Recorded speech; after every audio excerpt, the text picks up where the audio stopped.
সবসময় ভগবানকে বলতে হয় না যে সমস্যা আছে, বরং সমস্যাকে বলতে হয় যে আমার ভগবান আছে। কি ঠিক কি না বলতো বন্ধুরা? আমার তো মনে হয় 100% ঠিক। ভগবান সবার সাথে থাকেন, সে পাপী ব্যক্তি হোক, ধনী ব্যক্তি হোক, গরিব ব্যক্তি হোক, বা যে খারাপ কাজ করে, সবার সাথেই ভগবান থাকে। এমনকি যারা কোনোদিন মন্দিরেও যায়নি, প্রণামও করে না ভগবানকে, তার সাথেও ভগবান থাকেন। কেননা আমরা সবাই তো ভগবানের সন্তান, তাই না?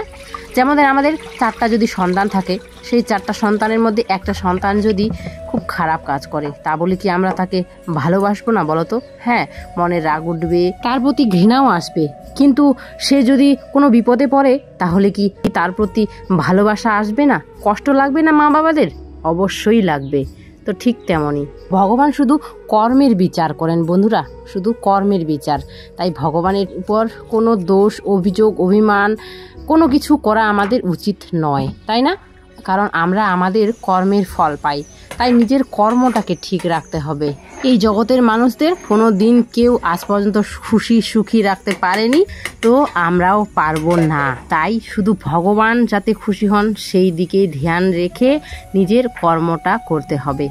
আর হ্যাঁ, অবশ্যই অটুট বিশ্বাস রাখতে হবে ভগবানের প্রতি। আমি কারোর কথা বলছি না, কাউকে বিশ্বাস করতেও বলছি না, বলবে তখন খুব জ্ঞান ঝাড়ে এসে, তা নয়। আমি নিজের লাইফটাকে দেখে আমার কখনো কখনো এত কান্না পায় না বন্ধুরা, মানে কি বলি, সত্যি বলতে না হয়রান হয়ে যাই, হাঁপিয়ে উঠি, আর ভাল লাগে না। প্রতিদিন সেই একই লাইফ। আর এই যে আমার ছেলে মেয়ের ঝগড়াঝাটিগুলো, তার উপর শ্বশুরবাবা। আমাদের বাড়িতে 3টে বাচ্চা আছে বন্ধুরা, শুধু 2টো যে আমার সন্তান তা না।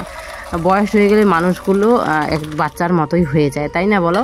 আর ডেলি এই একঘেয়ামি লাইফটা, সকালে ওঠো, রান্না বান্না করো, টিফিন বানাও, খাবার করো, মানে যা আর কি করি বাড়ির কাজ, একঘেয়ামি লাইফ একদমই আর ভালো লাগে না, তাই কিনা বলো? আর কি করব বলো, এটার থেকে তো মুক্তিও পাওয়া যাবে না এখন।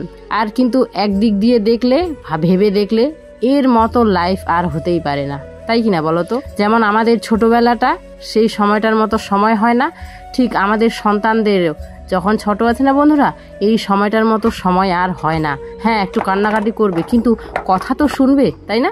কিন্তু বড় হয়ে গেলে বাচ্চারা, তখন কিন্তু লাইফটা সব থেকে বেশি ভয়ঙ্কর বন্ধুরা। এই এখন যে ক্যাচাল ঝগড়া হচ্ছে, এটাই সব থেকে বেস্ট। এই ভেবেই তখন আমি আবার ঠিক হয়ে যাই, যখন মন মানসিকতা একেবারে ভেঙে পড়ে। কিন্তু আবার এগুলো সব, এই ভালো দিকগুলো চিন্তা করলে দেখি যে না, এর মতো বেস্ট সময় আর হয় না।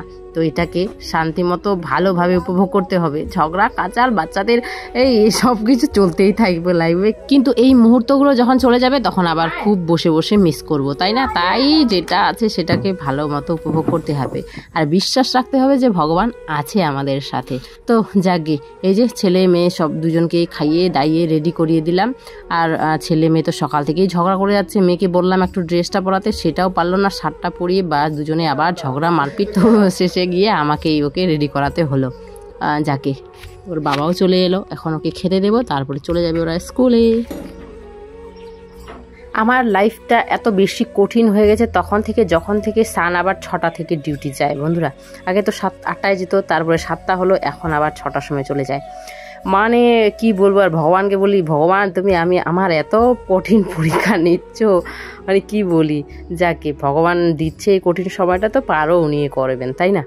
তো যাকে বন্ধুরা, এই যে ওদের স্কুলে পাঠিয়ে আমি আবার রান্না বান্না করলাম ঘুগনি দিয়ে। বাবা আবার ভাত খেতে পারেন না, আর আমি যদি ঘুগনি রান্না করি, তাহলে আমার বর, আমার বাচ্চারা, ওরা সবাই কিন্তু, আমরা খুব ভালো খাই ঘুগনি দিয়ে ভাত, একটু ঝোল ঝোল টাইপের আর কি।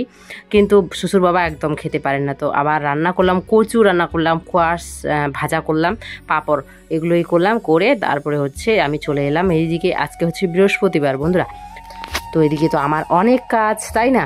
তো আগেই হচ্ছে কাপড়গুলো ভেজালাম, ভিজিয়ে তারপরে হচ্ছে নোংরাগুলো সব তুলে ফেললাম। আজকে উঠোন ঝাড়ু করেছে। আমার কোমরের ব্যথাটা এখনও ঠিক হয়নি, বেড়েই চলেছে, যত কাজ করছি ততই বেড়ে চলেছে।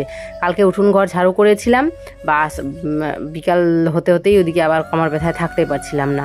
এই যে দেখো কাপড়গুলো কেমন করে কাচ্ছি, মানে কোমরটা যে হেলে যেভাবে কাপড় কাচ্ছি ওইভাবে একদমই পারি না হতে, ফেলে দেয় মনে হয় আমাকে কেউ, একদম সহ্য করতে পারি না, এত অসহ্য যন্ত্রণা। যাকে এইভাবে এইভাবেই করেই আমি কোনো মতো করে ঘরদরগুলো মোছামুছি করলাম। যেহেতু সারা সপ্তাহে আর ঘর মোছামুছি করিনি, আজকে বৃহস্পতিবার আজকে করছি। বৃষ্টির জন্যই আর কি হচ্ছে না করা, আর বিশেষ করে আমার কোমরে ব্যথার জন্য। বৃষ্টি হলেও যদিও আমি ঘর মুছি, কিন্তু এই এর জন্যই আর কি। তো যাকে বন্ধুরা, আজকে এই ব্লগটা এখানে এন্ড করলাম। সবাই ভালো থেকো, সুস্থ থেকো, আর তপুর ছোট্ট পৃথিবীর সাথে থেকো।